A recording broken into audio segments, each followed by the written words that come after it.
Yes, mu mawulire agakagwawo breaking news. Honorable Helen Nakimuli abadde akiikirira abantu ba Kalangala district ng'omubaka omukyala ku kaadi y'ekibiina ekya National Unity Platform kikakasiddwa nti ono afudde oluvannyuma lw'okumutwala okulongoosebwa wabula sajjale n'ebeera nga ebadde unsuccessful. Amawulire gano gamaze okuba nga gakakasibwa nti Honorable Helen Nakimuli kaakati mugenzi. Omukyala ono abadde yakamala okubaako speech zaawa era abadde yakwogerera ku mikolo egy'enjawulo ng'era ebigambo by'abadde ng'ayogera abadde ayogera ebigambo bya nkyukakyuka kubanga era abadde mukyala wa kibiina ekya National Unity Platform nkakasanga abasinga mumumanyi bulungi nyera nga mugenda okumulabaawo nga bwogenda okumwetegereza ngenda kuwa n'ebimu ku bigambo byazze ng'ayogera abadde ateesa bulungi nnyo mu parliament ate nga ne ku ground abadde abeerayo ate nga ne ku kitebe ekya National Unity Platform abadde omu ku abo abantu abali loyo eri ekibiina kino eri His Excellency Robert Kyagulanyi Ssentamu era nga njagala okutegeeza His Excellency yasoose okuta amawulire gano nti Honorable Helen Nakimuli kimaze okuba nga kikakasiddwa. Omukyalo ono abadde agenda oba abadde ali mu kulongoosebwa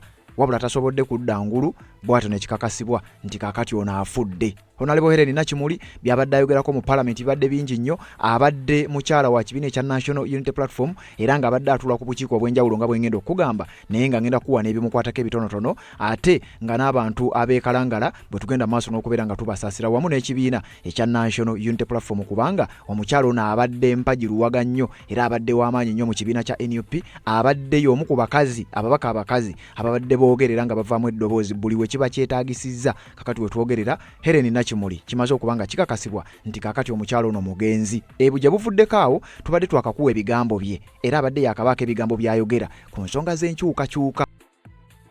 Ebigenda maaso mu ggwanga tetugenda kugaana kubyogerako ku lunaku luno olukulu. Olwaleero mbadde nzija ssebo w'ekitiibwa Katikkiro nendaba ku X nga waliwo omutemu gwe balese mu kkooti y'abantu naye bamulese bamuwembejja bamulese bamukuumye bamulese nga balinga abaleeta zaabu naye abantu abatalina musango abaakwatibwa olw'ebyobufuzi bali mu makomera bavunda tebaweereddwa mukisa kuyimirirwa oba kweyimirirwa tebaweereddwa mukisa kuwulizibwa bali mukomera emyaka 5 wabula oli bamuleetanga abaleeta. It is real. Kakati yoyo Honorable Helen Nakimuli ngenda kuwa ebitonotono ebimukwatako ng'era bulijjo era nga bw'omanyi nti njagala omutegeere bulungi nnyo abadde mubaka omukyala akiikirira abantu ba Kalangala district era nga mu kisanja kiri yali atuula ku kakiiko aka Ministry evunaanyizibwa ku nsonga z'okuvuba n'ebirala ebifaanana bwe bityo. Ku mulundi guno ngenda kukubuulira akakiiko kw'abadde atuula ngenda kukubuulira obuvunaanyizibwa bw'abadde nabo mu kibiina ekya National Unity Platform. Omukyala ono abadde muzannyi wa volleyball officially oba professionally abadde muzannyi wa volleyball era parliament ya kwegamba tiimu ya parliament ya volleyball ono yabadde kapiteeni waayo nga bw'ogenda obbiraba era nga bw'engenda ogenda maaso n'okuba nga mbikulaga kubanga era ngenda kuwa ne speech ze zonna n'ebigambo eby'enjawulo n'entambula ze nga bambi bw'abadde ng'atambula mu mirimu egy'enjawulo gy'abadde ng'akwasaganya wabula kakati wekyogerera amaze okuba ng'akakasibwa nti mugenzi. Honorable Helen Nakimuli ekibiina ekya National Unity Platform kimaze okuba nga kikakasa ensonga eno wamu n'abantu be boyinza okugamba nti abamuli okumpi bamaze okubeera nga bakakasa nti Honorable Helen Nakimuli kakati wetwogerera mugenzi kkiriza tusooke tujjewo akalango kano kokka then oluvannyuma nzije nkuwa ebimukwatako ngeri ki gyafuddemu na bukiiko ki bw'abadde atuulako n'obumu ku buvunaanyizibwa olulala bw'abadde akwasaganya mu kibiina ekya National Unity Platform oba olyawo n'embifo ebirala kanzije bino mbere nga mbikunnyonnyola. Nsonga z'obufumbo olina omwami naye ng'akutawaanya olina omukyala ng'akutawaanya bajja ne bakwagalako ne bagenda gwe alina ebizibu mu byenfuna nga sente zikuyita mu ngalo wooteeka sente zifa bufi b'owola tebazza gwe aloota ng'ogwa mu nnyanja gwe alumizibwa omutwe nga guganja okuwona naawe aloota ng'ebintu bikozesa ensonga z'obufumbo nina ekifo ku mugga awali amayinja wennyambulirako ebisiraani ekikwa ekifiiriza omudibo obutaganja obutaweebwa nzijanjaba abantu ab'enzikiriza zonna nsiŋŋaanibwa njeru ku lw'ejjinja gwanjagala kuba ku nnamba yange eyo naawe ali ewala ennyo yita ku WhatsApp. Yes, webale kubanga okyaliko yonna gy'osinzira okubanga gy'otulabira atanaba kubanga osubscribinga kikole tubeere nga tutambula ffenna amawulire si malungi ag'okufa kwa Honorable Helen Nakimuli kubanga gamaze okubanga gakakasibwa nti kaakati mugenzi omu ku bakyala ababadde ab'amaanyi ennyo mu kibiina ekya National Unity Platform era nga y'omu ku bakazi abakazi abali mu kibiina ekya National Unity Platform ababadde aboogerera abadde tebeerya ntama kaakati ekibiina kimufiiriddwa abantu beekalangala bamufiiriddwa kaakati naawe ampuliriza bwe tutyo bwe tugenze mu maaso n'okubanga tumufiirwa amawulire gamaze okubanga gakakasibwa wabula gye buvuddeko bisoose ne bibeera nga bikyatankanibwa kubanga omukyalo ono abadde agenze kulongoosebwa mu ngeri gy'ogenda okutegeera gye ngeri ogenda maaso n'okubanga nkutuusaako kakati nga sinnaba kubanga nkuwa ebimu ku bigambo byazze ng'ayogera Honorable Helen Nakimuli njagala nsooke mukuweeko mutegeere bulungi nnyo yaani naye nga amawulire gakakasiddwa era nga wano waliwo amawulire agamalala agajja gongera okukonfaminga Kalangala District Woman MP Helen Nakimuli has died. Her party at the National Unity Platform has confirmed. Ekibiina kimaze okubanga kikakasa era nga kikonfaminga kakati Honorable Helen Nakimuli gwabadde tamumanyi bulungi nnyo njagala omutegeerere ku vidiyo eno nga bwe ngenda maaso n'okubanga mukutuusaako buli kimu obeere nga ate okitegeera then oluvannyuma nkuwa ebimu ku bigambo byazze ng'ayogera bambi ate ng'akowa mu kaweefube ow'okulaba ng'alwanirira enkyukakyuka mu ggwanga erya Uganda mukyala abadde munnankyukakyuka nnyo n'ebigambo byonna byabadde ng'ayogera ebbanga lyonna bibadde biraga nti ono mulwanirizi wa ddembe ayayanira enkyukakyuka ate ng'aliroyo eri ekibiina ekya National Unity Platform kakati wulira Honorable Helen Nakimuli afiiridde ku myaka 41 egy'obukulu yazaalibwa ng'ennaku z'omwezi 2 omwezi ogw'omusanvu omwaka 1985 ono mukyala munnabyabufuzi legislator kubanga mubaka wa parliament ate nga volleyball player nga bwe nkugambe mu parliament eye-11 agibaddemu ne parliament eye-12 abadde wa kugibeeramu kubanga yawangudde akalulu era be yawangudde nabo ngenda bakutegeeza Honorable Helen Nakimuli abadde yakamala okulangirirwa nga bwe yawangudde era abadde alindiridde kulayira mu kisanja kye ekyokubiri akiikirira abantu ba Kalangala District oba abadde akiikirira era nga munnakibiina ekya National Unity Platform nkugambye yazaalibwa nga 2 omwezi ogw'omusanvu omwaka wa 1985 baamuzaalira ku kyalo ekimanyiddwa nga Lukuba Village ekisangibwa mu Sub County emanyiddwa nga Kyamuswa Sub County Kalangala abamanyi Kalangala District kino kizinga era omukyalo ono mu kisanja kye ekyasooka ne ku kakiiko baamuteeka kwaka akatuula akalondolanga ebyenvuba n'ebirala ebifaanana bwe bityo kakati wuliriza taata we ye Christopher Walusimbi ono nga munnaddiini mu ddiini y'Aborthodox era ebigambo byabadde ayogera ebiseera ebisinga abadde mukyala musabi ebigambo ng'abyogera nnyo era mu ddiini yaabwe n'ey'Aborthodox ebigambo ebisinga ngenda ogenda biwulira maama we ye Maria Nalwanga Walusimbi kubanga taata we ye Christopher Walusimbi era nga bano batuuze be Kalangala District era nga maama we yaliko kansala owa Kyamuswa Sub County era n'agenda n'abeerako kansala owa Bubeke era nga byonna ebitundu ebyo maama we abadde mukyala yali mukyala munnabyabufuzi oba kangambe maama we mukyala munnabyabufuzi taata we naye abadde mukulembeze bwa ddiini eya Orthodox abadde musumba oba bayita basumba priest mu ddiini yaabwe yaba Orthodox kakati Helen Nakimuli bw'atyo ye najja n'afuuka omubaka owa parliament ng'era ne family gy'avaamu bw'etyo bweyimiridde Honorable Helen Nakimuli yatandika okusoma kwe mu ssomero erimanyiddwa nga Bukasa Primary School Homesdale Primary School ebweyogerere mu district y'e Wakiso then eno gye yava n'agenda kusomera erimanyiddwa nga Our Lady of Good Counsel mu bitundu by'e Gayaza eno n'asomerayo O level oba senior ey'okuna then senior ey'omukaaga n'agisomera ku St Augustine Secondary School mu district era y'e Wakiso bw'atyo n'agenda maaso era nga okusomera eryo ye yatandikira ebyobufuzi bye ono Honorable Helen Nakimuli yali head girl w'essomero eryo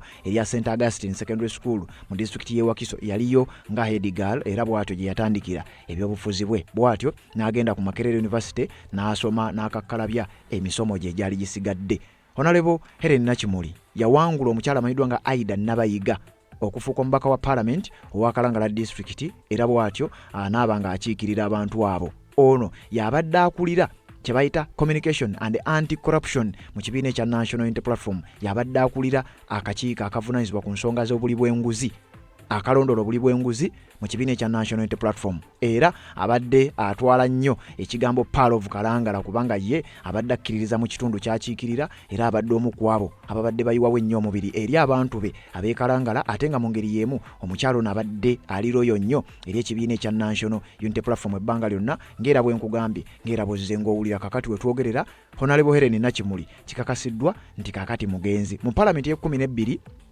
abadde yazzeemu okubeera ng'awangula kubeera akalulu yakawangulidde waggulu nnyo era abadde alinze kulayira nga bw'abadde mu Parliament y'e11 n'eno bw'abadde agigendamu. Nakimuli muzannyi wa volleyball ng'era bwe nakugambye nti ono amanyiddwa nnyo ng'omukyala omuzannyi wa volleyball era nga ne ttiimu ya Parliament ebadde egenda mu mpaka za East Africa kuba mu East Africa badde beetaba mizannyo egy'enjawulo kakati ttiimu ya volleyball yabadde nga agibeerera captain, in fact yabadde captain waayo okutuuka waafiiridde.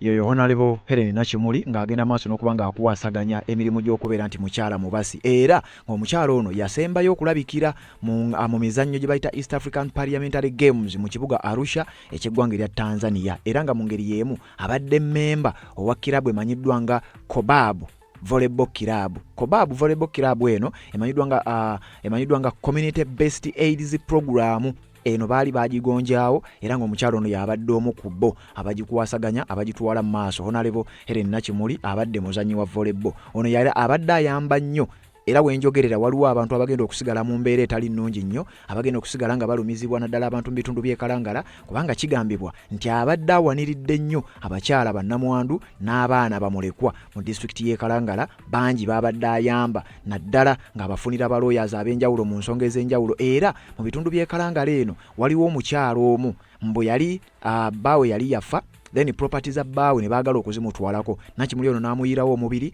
bw'atyo n'agenda maaso n'okuba ng'amusevinga omukyalo oyo mukyala mukulu naye yatuuka ekiseera ng'ate Honorable Nakimuli gw'ayita maama ng'ate muto ku ye naye yannyonnyola ensonga lwaki yali akola ekintu ekifaanana bwe kityo. Honorable Helen Nakimuli abadde agabira abantu ebintu era mu bbanga eritali ddene eriise yagaba emmere yagaba sabbuuni n'ebintu ebirala eri abantu abateeyinza bulungi nnyo mu disitulikiti y'ekalangala. Omukyalo ono kigambibwa okuba nti alina ne be yazimbira ennyumba mujjukira abantu amayumba gaabwe agaayonoonebwa mu bitundu by'ekalangala. Omukyalo ono yakwata ssente ze n'agenda n'abazimbira amayumba ago era nga mubaka era ng'ali ku kkaadi y'ekibiina ekya National Unity Platform. Kakati omukyalo ono yagenda maaso n'okuba ng'ateekawo embeera eyatuuka n'okulabisa Honorable Haruna Kasolo ng'omu ku bantu abatali balungi eri abantu olw'ensonga nti waliwo ebintu byagenda n'akola ate ono n'ajja n'abaako byakola. Honorable Helen Nakimuli ono yawangulako n'omudaali oba awangudde emidaali egy'enjawulo oluvannyuma lw'okuba nti abadde alaze obukulembeze obw'ekika ekya waggulu ennyo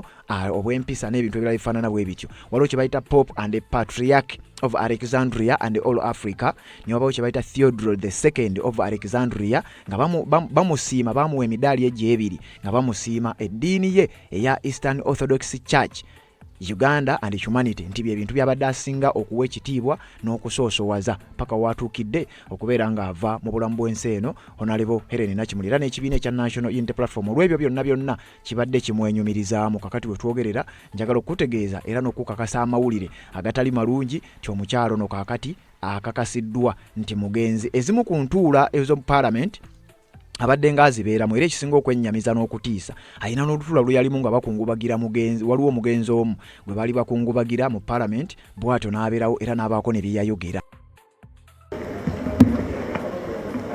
Thank you, Madam Speaker. Tinka come and sit near here. Thank you, Right Honorable Speaker. I'll join my fellow colleagues in condoling with the entire House, you, Madam Speaker, and the family, and on behalf of the people of Kalangala District and the entire Orthodox Church in Uganda. Yes, oye Honorable Helen Nakimuli bambi abadde ng'akiika mu Parliament n'abaako ebigambo eby'enjawulo byayogererako sayidi eyo nga bwe nkugambye nti abadde muzannyi wa volleyball ebyo byonna bitegedde bulungi nnyo ate nga mu Parliament n'abadde teyakoma ku olwo iyo nkugambye y'omu ku babaka abakazi mu kibiina kya National Unity Platform ababadde nga boogera era nga buli parliament lwebaayo y'omu ku babaka b'obadde osuubira okuwuliramu ekibavaamu. Abasinga obungi babeerayo ne basirika, abamu boogera, naye ono abadde omu ku abo ababadde basinga okubeera voko mu parliament y'eggwanga erya Uganda. Era njagala okuzzaako kemabega buli kimu ngenda kikuwa buno obutambi bumpimpi, njagala nkuwe akatambi kano. Y'omu ku bakyala babadde bawulirwa nga babanja enkyukakyuka buli kifo wonna wabadde afunira omuzindaalo. Taliiko parliament, taliiko ku ground, taliiko Mengo na buli wantu wonna wabadde. Ekigambo kibadde kisooka kwagala nkyukakyuka n'okulwanirira oba n'okuyisaawo eddoboozi ly'abasibe ab'ekibiina ekya National Unity Platform. Wulira. That barrier are not hypocrites, Right Honourable Speaker. We do not want hypocrisy.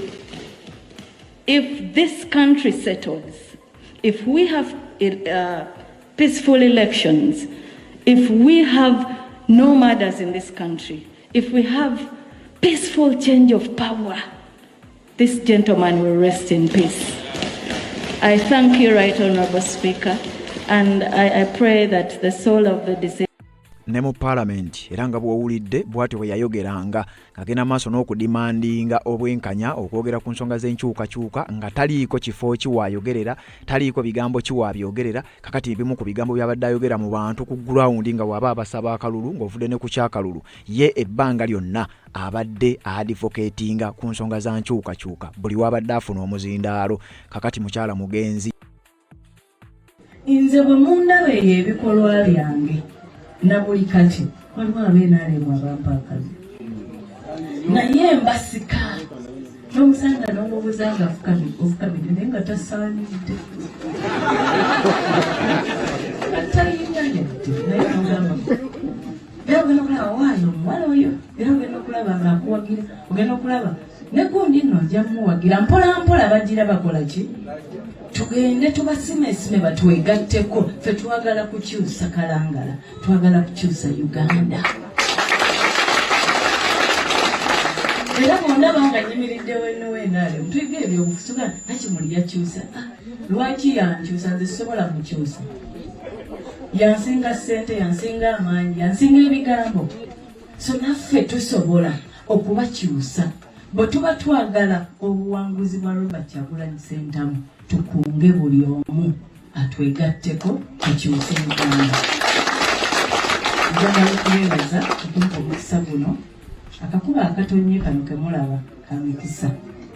Ate nga muli wano mikisa myereere era tulowooza nti ebigenda okuva mu mobilizer waffe atwala eggwanga lyonna bigenda kuba bigambo biwoomu eri bannakalangala. N'abo bonna bagenda okuzzaayo amawulire nti batudde wali mumanyi lwe tutuula wano tubiwulira era emboozi ogisanga mu gurupu bwenaaleero kisubiza bano abava wano ne bakola ki mukwate nga mu vidiyo mubalagenga nako nti ono yayogedde kino manyi nze njagala nnyo obukakafu nga njogera naddala ku Museveni nti nze yakoze eki mubagambe nti ekyabadde wali nupu efuuse ekirala mu Kalangala nabo batandika okukankana empala. Ssebo Ssaabakunzi w'eggwanga lyonna mu Uganda omwami Bwombo Habibu kwanjulira abantu bano bannakalangala bantu bangi si bafujjo. Omanyi batugamanga nupu erimu ab'effujjo era emabegako bagamba balindoza mu security meeting ne bagamba abanupu bano mu Kalangala tebalina ffujjo naye obuzibu mukulembeze waabwe oyo Nakimuli bwe munaamukwata obubi bwe munaamuleetako obuzibu nupu ejja kyangalanya e Kalangala. Kakati kitegeeza buterevu Kalangala Ssaabakunzi kw'ossa omubaka ku kibiina kya National Unity Platform Helen Nakimuli yayise abatuuze b'e Kalangala okubanga bongera okusomesebwa n'okubanga bayize Ssaabakunzi ate okuleeta enjiri y'enkyukakyuka so kyekirimu okuba nga kigenda mu maaso.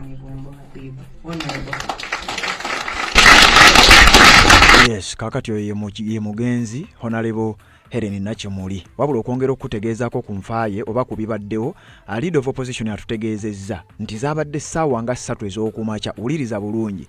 Honorable Helen Nakimuli engeri gye kiri nti yakwasaganya bya information, Shadow Minister for Information, yakedde n'acoordinating olunaku olw'enkya babadde balina opposition meeting, ababaka ba opposition babadde balina meeting mu parliament era nga Joel Ssennyonyi abadde yabayise. Kati mu kubayita omukyalo ono Honorable Helen Nakimuli yacoordinatinze ku makya g'olunaku olwaleero akedde n'abayitaayitamu n'abategeeza nti bannange tulinayo meeting enkya era mwenna mubeereewo kubanga gwe mulimu gwe buvunaanyizibwa bwe ye minister w'amawulire owa opposition oba shadow minister. Yakedde n'abayitaayitamu n'abategeeza nga bwe tulina meeting olunaku olw'enkya era ne bagenda mu maaso n'okubanga bategeera nti minisita ow'ensonga za information atutegeezezza kakati tugenda kubanga tubeerawo ku Monday. Era mu lwamaze bategeeza n'ayogerako ne leader of opposition n'amugamba ngenda mu ddwaliro era yagenze yeevuga ng'alinayo sajjale wabula yagiyise na mayina sajjale. Teyabadde sajjale eri awo nti etiisa, teyabadde sajjale nti y'amaanyi nnyo wabula ekyewuunyisa tasobodde kubeera ng'asimattuka. Honorable Helen Nakimuli bambi bwatyo n'abanga ate afiiriddeyo. Kakati nina wano ebigambo ebyenjawulo byazze ng'ayogera nga bwe nkutegeezezza, njagala ngende nga nkuwaako ku bigambo bye osobole okumutegeera obulungi ennyo. Kakati wulira na bino. Abaami ba Ssaabasajja Kabaka abazze okujaguza naffe amazuukira ga Mukama waffe Yesu Kristo, tubeebaza nnyo. Orthodox bweti bweri, tekyusibwa, tegeegenyezebwa, it is not equal. Bwetutyo bwe tuli era tubaaniriza nga bulijjo bwe ntera okubagamba, wadde mukuzeemu mu myaka musobola okutwegattako ne mubatizibwa ne mufuuka Orthodox abateefu. Nze Nakimuli Helen, omubaka omukyala wa disitulikiti y'e Kalangala mu bizinga by'Essese 84. Ndi wa mukisa nnyo okuba nti nnyimiridde wano ng'omubaka wa paalamenti omusodokisi omuteefu ate nga ndi mwana wa faatha. Ekyo sikirabangako era ndi mwamukisa kuba nze nsoose. Munkubire mu ngalo. Ssebo era mwannyinaze Your Eminence, ebintu bingi nnyo bye tulowooza nti tebyogerwako ennaku zino ensangi zino, naddala mmwe abatusumba. Ssebo Bishop olwaleero nkedde ku makya nozabadde ssaawa 9 ez'ekiro nga nzukusa okusaba okwebaza Omukama Katonda eyatuwa omwana we eyatufiirira n'azuukira ku lwaffe, era nga nange nkimanyi nazuukidde mu byonna ebikyamu bye mbaddemu nakoze eki ne nteeka status ku WhatsApp mubimanyi ne ngamba Happy Easter stroke Pastor to all the Orthodox Christians in the world. Bwenzukuse ku makya saawa zibadde ng'emu kitundu nenkeberako ku bubaka, omwana nankuba ekigambo n'agamba mu Abasodox temulina kye mutugamba, mubimanyi ennaku zino mulabika mwalya tetukyabawulira.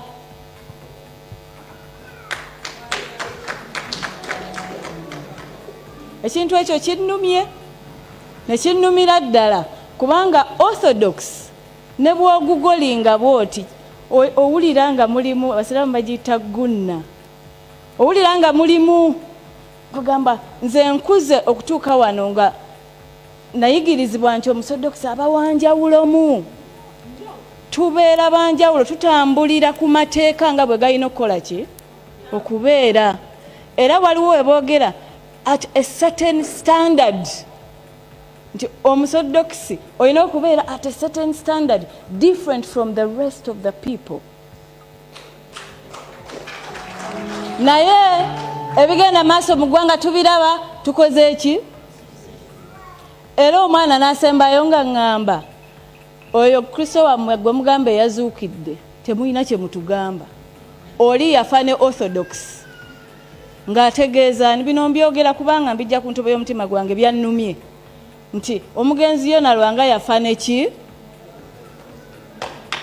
bw'atyo bwaŋŋambye. It really felt so bad. Kinnumye era ne ŋŋamba nteekwa buteekwa okukyogera mu maaso ga Bishop nga nkimanyi ne Yesu Kristo azuukidde olwaleero ndaba njogeza mazima.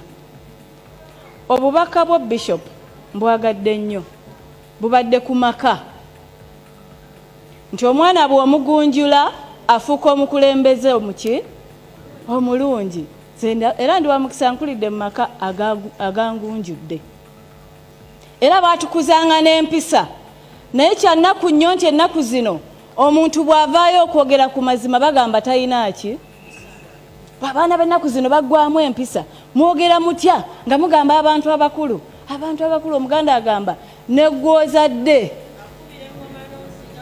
mukkirize tubakubire engoma muzine kubanga ffe bwe tulaba nti mmwe abantu abalina okutuyamba ffe abaana bammwe nga mutudde musazeeko tetugenda kukkiriza tugenda kubazuukiza kubanga Kristo Yesu olwaleero azuukidde tugamba nammwe muzuukire tuzuukire n'amazima ge twalina mukwano gwange Honorable Ssekikubo tumanyi okubeerayo ne tuwakana nga bwangamba jangu eno ne mugana naye gwe naawe obiraba obyogerako bwate nkimayo ki n'agamba obaaye tugenderaawo nkuwaayiriza agambye nti President Museveni yalisaanye addeyo nga bwe yali muki naye bana ekikyasoboka omuntu bw'akula era tugamba weewaawo abadde alina kugamba akole ki awummule mirembe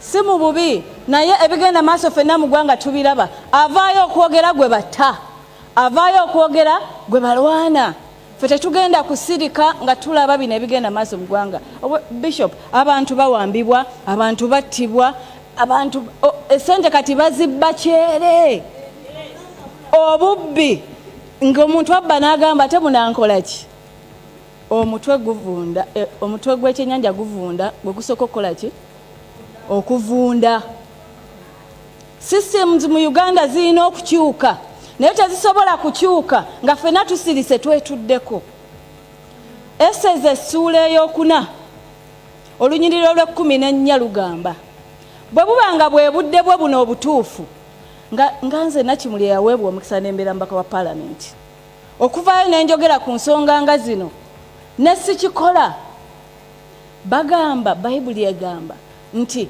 bugenda kukya omuntu omulala ave gy'avudde ajja ayambe abantu naye gwe atabayambye nga walina omukisa famire ne generations zonna zigenda kukola ki kusaanawo oba kuzikirira twagala abakulembeze bwaffe abaali badde balina okukola ebintu ebimu basaanewo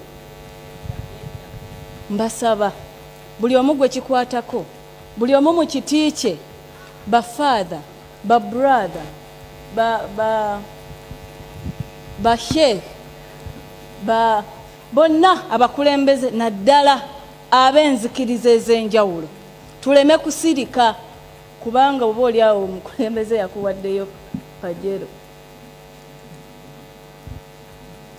Let us not accept to be compromised.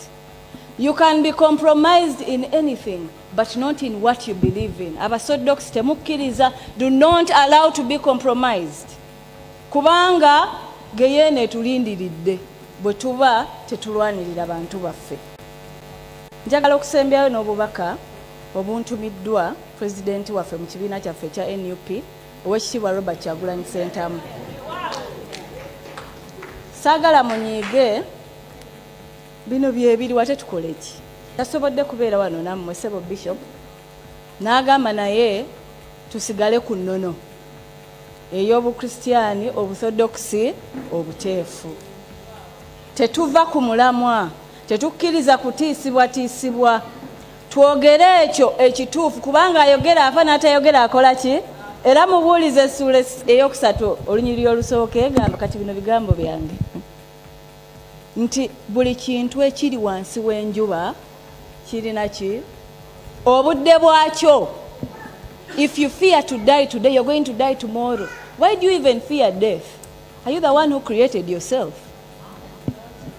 Tweteeketeeke bwetesitesi tukole ebyo byennyini bye tulina okukola ku nsi ebigenda okututwala okusisinkana Omukama Katonda waffe mu butuufu. So nga mmaliriza obubaka bwange tebubadde nnyo buwoomu olw'okubanga abantu abamu twagala nnyo taata wange yaŋŋamba buno obukulembeze bw'ogenzeemu weewale okubuulira abantu bye baagala okuwulira, bagamba amazima oba gakaawa oba bakukyawa, naye temusobola kunkyawa, nze kagundi ke muyina mu paalamenti akakyala abasoddokisi. So mbasaba nga mmaliriza tusigale ku mulamwa gw'ekisiya, tusigale ku nnono, tusigale mu buweereza obutuufu. Buli omu waali ne bw'oba toli mukulembeze, ddayo twale obulire enjiri y'enkyukakyuka. Twagala nnyo obuweereza obutuukira ddala ku muntu asookerwako aleme kunyigirizibwa. Njagala okwebaza Omukama Katonda olw'olunaku luno, era tukimanyi nti azuukidde n'ebyaffe byonna Yesu Kristo, azuukidde n'ebirungi byonna. Ekisiya agizizza bujja, era tukimanyi nti ebyaffe byonna. Akasembayo abaasiibye mukulike ekisiibo, naffe abataasiibye tukulike okutuuka ku lunaku luno, kubanga eyasiiba n'ataasiiba ffenna Mukama Katonda atutuusizza ku ki? Ku Pasika. Kristo sanesti. Njagala tuwanike omukono guno nga tugamba Kristo azuukidde, Kristo azuukidde. Bino si bya Nuupu. Kristo azuukidde, Kristo azuukidde. Yesu Kristo.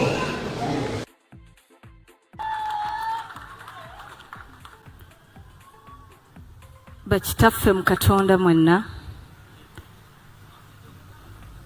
Ssebo Yoaminas Hieronymus Muzeeyi, Babishopu baffe mwenna, Ssebo Oweekitiibwa Katikkiro ne Maama Nnaabagereka, Abambejja n'Abalangira, abaweereza ba Ssaabasajja Kabaka, buli omu mu kiti kye. Ngenda kutambulira ku nnambika ya munnange ne maate kwonoona budde. Kristo azuukidde, Kristo azuukidde, kyamazima azuukidde nga bwe yagamba. Amiina. Erinnya eryange nze Nakimuli Helen, omubaka omukyala ow'ebizinga by'Essese 84 Kalangala. Siri muntu wa bulijjo. Njawukanako ku Honorable Ssekikubo ono. Lwaki? Ndi mubaka akiikirira ebizinga 84 mu Paalamenti ya Uganda. Ekyokubiri, ekitugatta ffembi tubadde babaka ate nga tuli Bakristiyaani Aba-Orthodox abateefu, kiriwo ekinfuula ew'enjawulo. Nze nno ndi mwana wa Father mu Busoddokisi. Kati waliwo abatudde abagamba mwana wa Father, Father azaala. Eno mu Orthodox bazaala. Siri mwana wa kibindi, mwana wa Father, Reverend Father Christopher Walusimbi. Ate era ekinfuulira ddala ow'enjawulo nti ndi mwana wa mwami. Reverend Father Christopher Walusimbi, era nga bulijjo neebazo Kabaka. Taata wange yali mwami w'essaza ly'Essese, kyekinfuula omwana w'omwami, ate tekirivaawo. Era awo entambulira. Ssebo Oweekitiibwa Katikkiro, nziramu okutuma wadde oli wa kitiibwa nnyo, kkiriza nkutume onneebalize Ssaabasajja Kabaka okuwa taata wange obwami. Oba oliawo kyenkinfudde gyendi olwaleero, neyanzeege. Twebaza Katonda olw'olunaku luno nti ate bwe twavudde mu mazuukira ne tujja mu mazaalibwa ga Ssaabasajja Kabaka. Banange ffe baani Abakristiyaani Aba-Orthodox abateefu abaweereddwa omukisa guno. Abantu bonna bamanyi nti mu ggwanga lino tuli batono, naye mwegendereze nnyo ebintu ebitono biba bya muwendo nnyo. Abakristiyaani Aba-Orthodox abateefu olwaleero ffe tulidde empanga. Kyetuba twebaza Katonda era ne tumusaba atukuumire Ssaabasajja Kabaka nga mulamu ng'alamula Obuganda. Okuddako ku sayidi eri, ffenna Abakristiyaani Aborthodox abateefu, eddiini etugamba twogere amazima galitufuula ab'eddembe. Nsanyuse nnyo His Eminence Hieronymus Muzeeyi bw'agambye nti Abasoddokisi tusosolwa, era bw'akyogedde ne ntunuulira mukulu wange ono buli kimu akiyina naye tabaddeeko yadde minisita. Lwaki bamusosola? Nze mbadde ndowooza ayogera ku ye, ate nga obusobozi Abakristiyaani Aborthodox abateefu tubuyina. Naffe tuvaayo okwekubira omulanga mu bifo eby'enjawulo Orthodox ekiikirirwe. Ebigenda maaso mu ggwanga tetugenda kugaana kubyogerako ku lunaku luno olukulu. Olwaleero mbadde nzija ssebo w'ekitiibwa Katikkiro ne ndaba ku X nga waliwo omutemu gwe balese mu kkooti y'abantu naye bamulese bamuwembejja, bamulese bamukuumye, bamulese nga balinga abaleeta zaabu. Naye abantu abatalina musango abaakwatibwa olw'ebyobufuzi bali mu makomera bavunda. Tebaweereddwa mukisa kuyimirirwa oba kweyimirirwa, tebaweereddwa mukisa kuwulizibwa, bali mu komera emyaka 5, wabula oli bamuleetanga abaleeta. It is really ashaming. Eggwanga lyaffe tetulikkiriza kugenda eyo gye tutaagala ligende. Nze ndi mwana wa buwala ate Omuganda. Taata waffe yatukuza atugamba tutambulire mu kkubo eggolokofu, tutambulire mu mazima, twogerenga amazima gatufuulenga ab'eddembe. Ekituufu kiri nti eggwanga lye liraga embeera mbi, naye ffenna tutudde tusirise. Ne bannaddiini abamu mutudde musirise mugamba ate maama bwe nnaayogera banampa emmotoka, bwe nnaayogera tebannwane. Kkiriza okole ekituufu ku lw'abantu, empeera yo eri mu ggulu oba ojja funa ejjana. Empeera teri ku nsi, empeera eriwa kwa Katonda. Mu Bayibuli omwo mulimu omukyala gwe bayita Eseza. Eseza yali mukyala w'amaanyi, Kabaka n'amuwa obukulembeze, Katonda n'amuwa obukulembeze n'amugamba ogenda kufuuka n'abakyala, oweereddwa omukisa okukulembera abantu. Naye bw'onaalabanga abantu balina ebizibu n'otabayambako kuva mu buzibu obwo, ngenda kutta famire yo, nzite buli kikukwatako kyonna osangukewo. Bannaye tetwagala kubeera nga bantu abo batagenda kubanga beeseza. Tugenda kubanga ba Eseza okuweereza abantu. Nammwe mbakubiriza abali wano, naddala mu abakyala. Abakyala ffe tuzaala, ffe tukuza, tulwane okulabanga eggwanga lyaffe tulitebenkeza okulizza mu mikono emituufu. Era tusaba Katonda Yesu Kristo nga bwe yazuukidde olunaku lw'eggulo, n'abalala bagamba yazuukira ku luli, azuukire n'eggwanga eppya.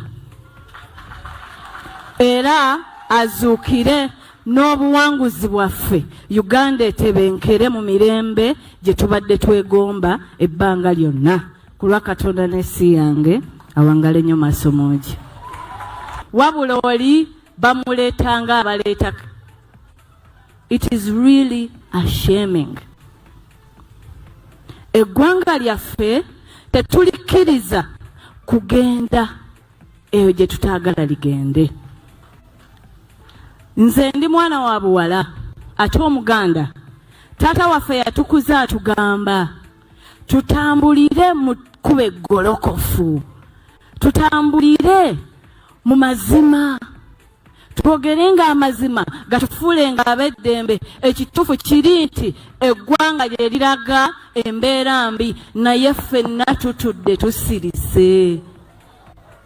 Ne bannaddiini abamu mutudde musirise mugamba ate maama bwe nnaayogera banampa emmotoka, bwe nnaayogera tebannwane. Kkiriza okole ekituufu ku lw'abantu, empeera yo eri mu ggulu oba ojja funa ejjana.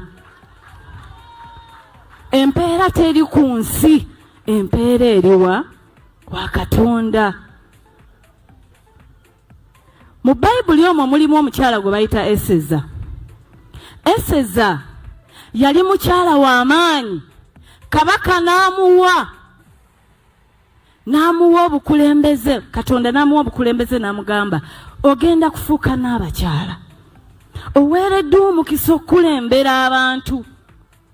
Naye bw'onaalabanga abantu balina ebizibu n'otabayambako kuva mu buzibu obwo, ngenda kutta famire yo, nzite buli kikukwatako kyonna osangukewo. Bannaye tetwagala kubeera nga bantu abo batagenda kubanga beeseza. Tugenda kubanga abaeseza okuweereza abantu. Nammwe mbakubiriza abali wano, naddala mu abakyala. Abakyala ffe tuzaala, ffe tukuza, tulwane okulabanga eggwanga lyaffe tulitebenkeza okubufumbo. Olina omwami naye ng'akutawanya, olina omukyala ng'akutawanya, bajja ne bakwagalako ne bagenda. Gwe alina ebizibu mu byenfuna nga sente zikuyita mu ngalo, wooteeka sente zifa bufi, b'owola tebazza. Gwe aloota ng'ogwa mu nnyanja, gwe alumizibwa omutwe nga guganja okuwona, naawe aloota ng'ebintu bikozesa ensonga z'obufumbo. Nina ekifo ku mugga awali amayinja wennyambulirako ebisiraani, ekigwa, ekifiiriza, omudibo, obutaganja, obutaweebwa. Nzijanjaba abantu ab'enzikiriza zonna, nsiŋŋaanibwa Njeru ku lw'ejjinja. Gwanjagala kuba ku nnamba yange eyo, naawe ali ewala ennyo yita ku WhatsApp.